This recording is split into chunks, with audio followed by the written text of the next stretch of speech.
Bonjour tout le monde. Nous sommes là ce matin avec Alex Tirel, le chef du Parti vert du Québec, et Jamie de Souza, notre candidate dans Rosemont. Moi, c'est Halima Touba, chef adjoint du Parti vert. On est là ce matin pour faire une annonce sur la décriminalisation de la prostitution. Le Parti vert est un parti féministe qui lutte pour protéger les femmes. On se rappelle tous du meurtre de Marilyn Levesque, cette travailleuse du sexe qui a été assassinée. Il est important de encadrer le travail et le décriminaliser au niveau fédéral. Je vais laisser Alex qui va parler plus de détails de propositions du Parti vert en lien avec la protection et la sécurité des travailleurs et travailleuses du sexe. Alex. Parfait. Bien, merci beaucoup à Alimatou. Puis aujourd'hui, c'est une annonce importante pour le Parti vert dans le cadre de cette campagne électorale. Comme Alimatou a mentionné, le Parti vert du Québec, on est un parti féministe. Et je pense que tout parti féministe a le devoir de poser des gestes de politique publique pour réduire la violence faite aux femmes et aux travailleurs et travailleuses du sexe. L'enjeu de la prostitution, c'est bien sûr un enjeu délicat qui soulève des passions sur toutes les bords. Au Parti vert du Québec, ça faisait depuis plusieurs années qu'on débattait est-ce qu'on devrait aller jusqu'à décriminaliser puis à encadrer la prostitution. Puis c'est sûr que il y a beaucoup de gens, y compris moi-même, qui n'aiment pas la prostitution. C'est pas quelque chose qu'on souhaite vraiment voir. C'est pas quelque chose qu'on veut faire la promotion. On voudrait qu'il y en ait le moins possible. Mais ceci étant dit, on a réalisé qu'il est impossible de supprimer la prostitution. Tout est comme il est impossible de supprimer la drogue. Et c'est pas parce que quelque chose est illégal qu'elle n'existe pas. En fait, au Québec, il y a quand même des milliers de travailleurs et travailleuses du sexe qui opèrent à tous les jours. Et bien trop souvent, ces femmes et ces hommes-là sont mis dans des situations de précarité, sont forcés de travailler sans gardien de sécurité, sans des normes du travail, sont aux mains du crime organisé, sont victimes de trafic humain. Et donc, il y a toute une panoplie de problèmes qui font surface à cause du fait que ça reste illégal d'acheter ces services-là.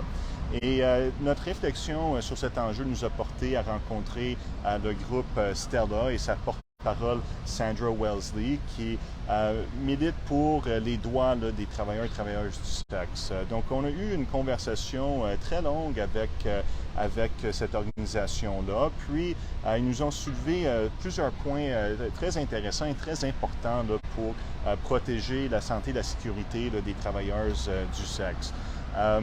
Notamment, ils proposent d'avoir un cadre légal, à leur avis, avec le moins de réglementation possible et qui vise à permettre aux femmes et aux hommes qui souhaitent travailler dans ce métier-là de le faire en sécurité.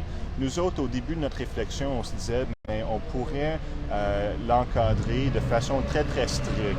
Donc, par exemple, qu'à certains endroits, avec certaines conditions, etc. Mais la représentante de l'OBNL Stella nous a expliqué très clairement que beaucoup des aspects réglementaires, comme par exemple de dire qu'il faut que ça soit dans un centre autorisé, tout ça, ne va pas faire en sorte que le marché noir n'existera pas. Et donc, il faut quand même prendre ça en considération que c'est pas parce qu'on réglemente quelque chose qu'il ne va pas avoir des choses qui se passent en dehors de ce cadre légal-là. Et une chose que tout le monde peut être d'accord dessus, c'est que les travailleurs du sexe méritent une certaine protection, méritent d'avoir accès aux normes du travail, par exemple, méritent d'avoir des soins de santé adaptés, libres de jugement, qui peuvent améliorer la santé et la sécurité de toutes les personnes. Puis on a vu aussi avec le nombre de féminicides au Québec qui est quand même beaucoup trop élevé. Il y a des crimes violents et le fait de criminaliser la prostitution, mais il y a une stigmatisation des travailleuses du sexe.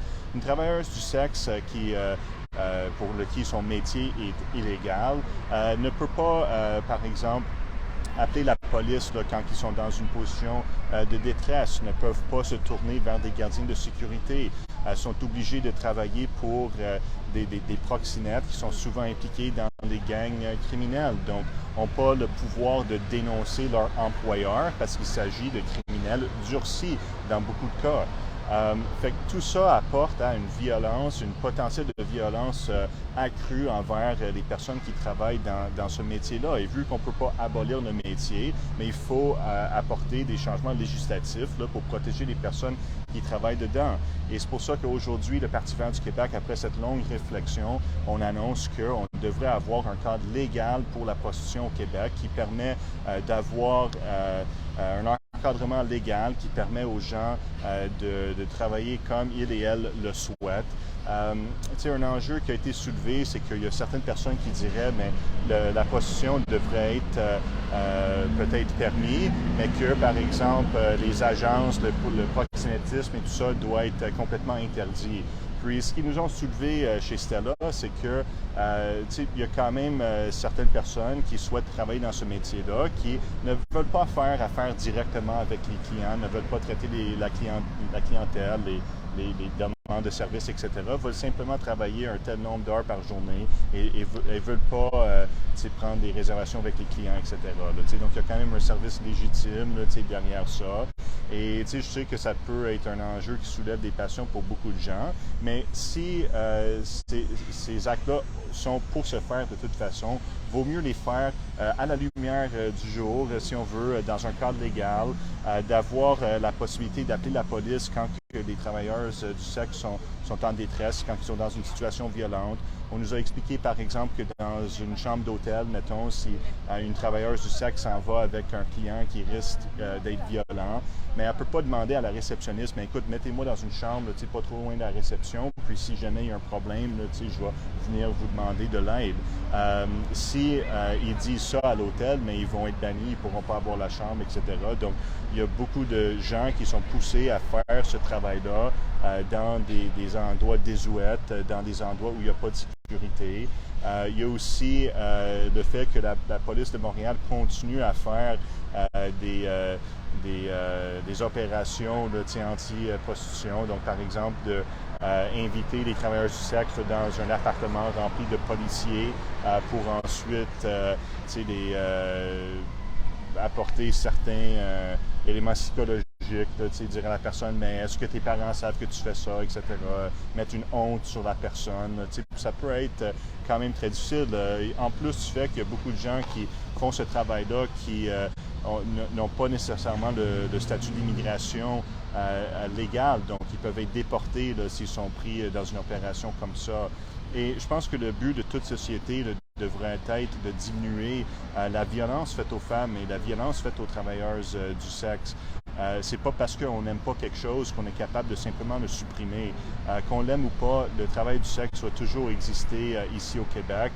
Et bien sûr, c'est un débat qu'on a eu depuis longtemps au Parti vert du Québec, mais le nombre de féminicides et particulièrement le meurtre de Mme Levesque, une jeune femme dans le début vingtaine qui a été tuée là, par un homme, un client en fait, qu'il avait rencontré dans un endroit de massothérapie, puis il avait embauché comme travailleuse du sexe pour venir dans un appartement dans lequel elle a été tuée. Si ça aurait été légal, il y a pas mal plus de chances que ces services-là auront pu être donnés dans un centre de massothérapie ou autre, avec d'autres personnes autour. Et donc, quand il y aurait eu des cris de violence, mais il y aurait quelqu'un qui aurait pu venir en aide. Puis, je ne suis pas en train de dire que la légalisation de prostitution va tout éliminer, toute forme de violence envers les travailleurs du sexe. Il va quand même rester davantage de travail à faire. Mais c'est certainement une manière de diminuer la violence faite à ces femmes et ces hommes-là. Et donc, je pense que toute société a le devoir d'examiner toutes les options sur la table pour réduire les blessures, pour réduire la violence, pour réduire les blessures psychologiques aussi qui peuvent venir avec ce genre de choses. Et le Parti vert du Québec, c'est un parti qui défend la justice sociale, qui défend les droits de tous et tous. Et c'est pas parce que les gens travaillent dans un métier que beaucoup de gens, y compris nous, n'aiment pas vraiment, qu'ils ne sont pas des êtres humains et ne méritent pas le droit à la sécurité au travail. Donc, voilà la position du parti sur cet enjeu-ci. On va faire une annonce bientôt aussi sur la légalisation des drogues parce que c'est un enjeu qui est très semblables. Qu'on l'aime ou pas, les drogues vont exister. Il vaut mieux de réduire les blessures et réduire les dommages faits par ces substances que de prendre une approche policière de répression qui ne fonctionne pas et qui fait des victimes collatérales. Donc, je ne sais pas si tu aimerais conclure, Ali Matou? Donc, merci Alex, et on revient sur c'est pas parce qu'on n'aime pas un métier qu'il ne faut pas protéger des femmes. Peu importe le choix qu'une femme fait, elle mérite d'être protégée, elle mérite d'être reconnue, et comme le Parti vert, on est un parti pro-choix, donc tout le monde mérite la protection, et merci Jémy d'être présente.